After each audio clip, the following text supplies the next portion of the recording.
இவ்வையகத்தில் வாழ்ந்து மறைந்தவர்கள் பல கோடி பேருண்டு. இம்மண்ணுலகில் மறைந்தும் வாழ்பவர்கள் 100 பேருண்டு. அப்படி வாழ்பவரில் சிறந்தவராய் ஒரு பேர் உண்டு. அம்மா சிவகாமியின் செல்வனாம் நம் தமிழ்நாட்டின் செல்வமாம். படிக்காத மேதை நம் பெருந்தலைவர் காமராஜராம்.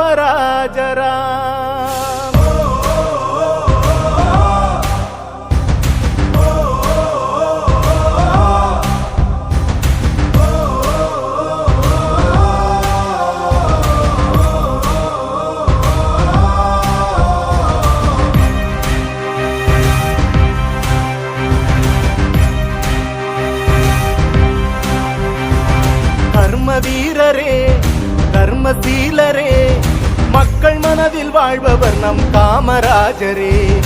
மனிதநேயரே கனிவான தோழரே, நாடு போற்றும் நல்லவர் நம் காமராஜரே. தலைவனுக்கும் தலைவன் நம் காமராஜரே.